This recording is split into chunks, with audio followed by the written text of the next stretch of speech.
എല്ലാ കാലഘട്ടത്തിലുമുള്ള ബൈബിൾ പഠിതാക്കൾ ചോദിക്കുന്ന ഒരു ചോദ്യമാണ് ഉൽപ്പത്തി പുസ്തകം 6-ാം അധ്യായത്തിലെ ദൈവത്തിന്റെ പുത്രന്മാരും മനുഷ്യരുടെ പുത്രിമാരും ആരാണ്?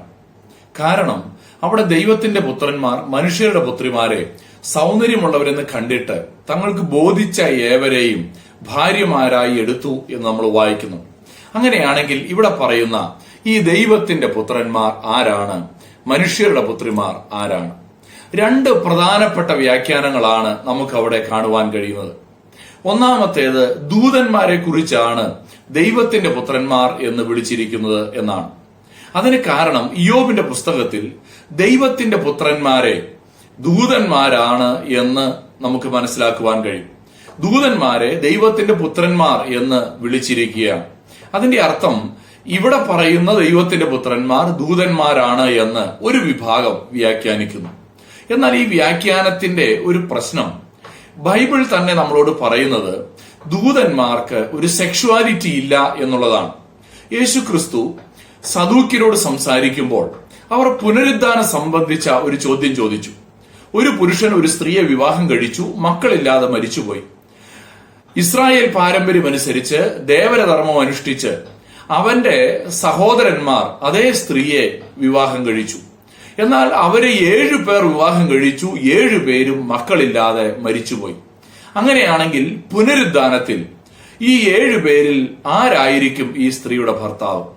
എന്നാൽ യേശുക്രിസ്തു അതിന് കൊടുത്തായ മറുപടി ഇങ്ങനെയാണ്: പുനരുദ്ധാനത്തിൽ അവർ വിവാഹം കഴിക്കുന്നില്ല, വിവാഹത്തിന് കൊടുക്കപ്പെടുന്നതുമില്ല, സ്വർഗത്തിലെ ദൂതന്മാരെ പോലെ അത്രയാകുന്നു.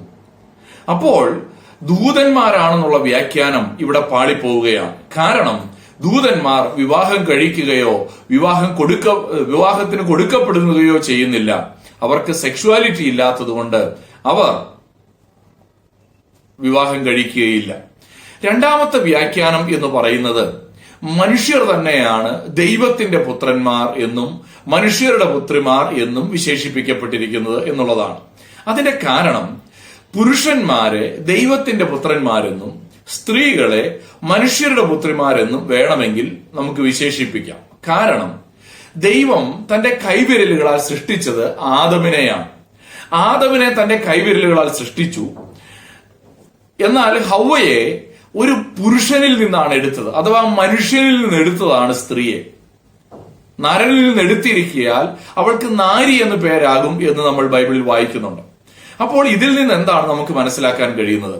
എല്ലാ പുരുഷന്മാരെയും ദൈവത്തിന്റെ പുത്രന്മാരെന്നും എല്ലാ സ്ത്രീകളെയും മനുഷ്യരുടെ പുത്രിമാർ എന്നും വേണമെങ്കിൽ വിശേഷിപ്പിക്കാം.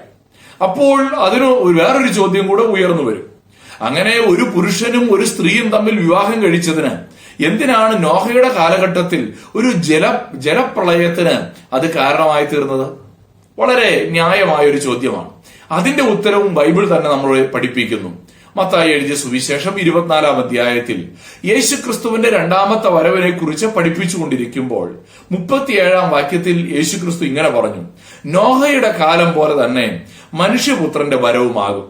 ജലപ്രളയത്തിന് മുൻപുള്ള കാലത്ത് നോഹ പെട്ടകത്തിൽ കയറിയ നാൾ വരെ അവർ തിന്നും കുടിച്ചും വിവാഹം കഴിച്ചും വിവാഹത്തിന് കൊടുത്തും പോന്നു. അപ്പോൾ അവർ വിവാഹം കഴിച്ചും വിവാഹത്തിന് കൊടുത്തും തിന്നും കുടിച്ചും ഒക്കെ പോന്നതായിട്ടാണ് നമ്മൾ ഇവിടെ വായിക്കുന്നത്. അപ്പോൾ നോഹയുടെ കാലഘട്ടത്തിന് മുൻപ് ജലപ്രളയത്തിലേക്ക് നയിക്കപ്പെട്ട സംഭവം വിവാഹം കഴിച്ചും വിവാഹത്തിന് കൊടുത്തും പോന്നു എന്ന് പറഞ്ഞ് അവിടെ ചേർത്തിരിക്കുകയാണ്. അതിന്റെ അർത്ഥം അവരുടെ ജീവിത ശൈലി ദൈവത്തെ മറന്നിട്ട് തീറ്റയും കുടിയും വിവാഹവുമായിട്ട് മുന്നോട്ട് പോയി എന്നുള്ളതാണ്.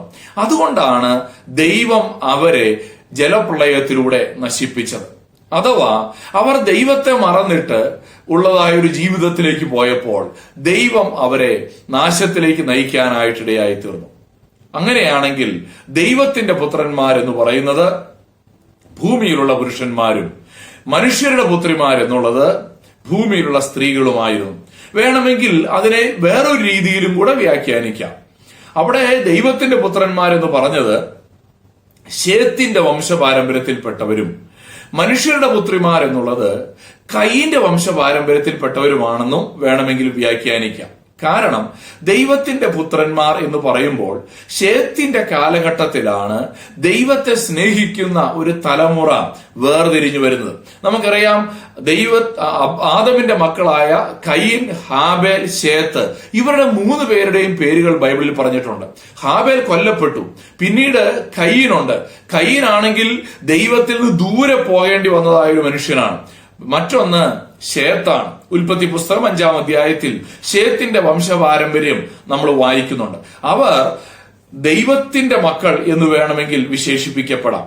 എന്നാൽ കയീൻ, അവർ ദൈവത്തിൽ നിന്ന് അകന്നുപോയവരാണ്. അതുകൊണ്ട് ശേത്തിന്റെ വംശപാരമ്പര്യത്തിൽപ്പെട്ടവരെ ദൈവത്തിന്റെ പുത്രന്മാരെന്നും കയീന്റെ വംശപാരമ്പര്യത്തിൽപ്പെട്ടവരെ മനുഷ്യരുടെ പുത്രിമാർ എന്നും വിളിച്ചു എന്നും വേണമെങ്കിൽ ഇവിടെ ഒരു വ്യാഖ്യാനം കൊടുക്കാം. എന്നാൽ ആ വ്യാഖ്യാനത്തിന് വേദപുസ്തകത്തിൽ വേണ്ടത്ര ഒരു സപ്പോർട്ട് തരാത്തത് കൊണ്ട് നമുക്ക് ആ വ്യാഖ്യാനം എടുക്കുവാനായിട്ട് ബുദ്ധിമുട്ടുണ്ട്. അപ്പോൾ 3 വ്യാഖ്യാനങ്ങൾ നമ്മൾ ചിന്തിച്ചു.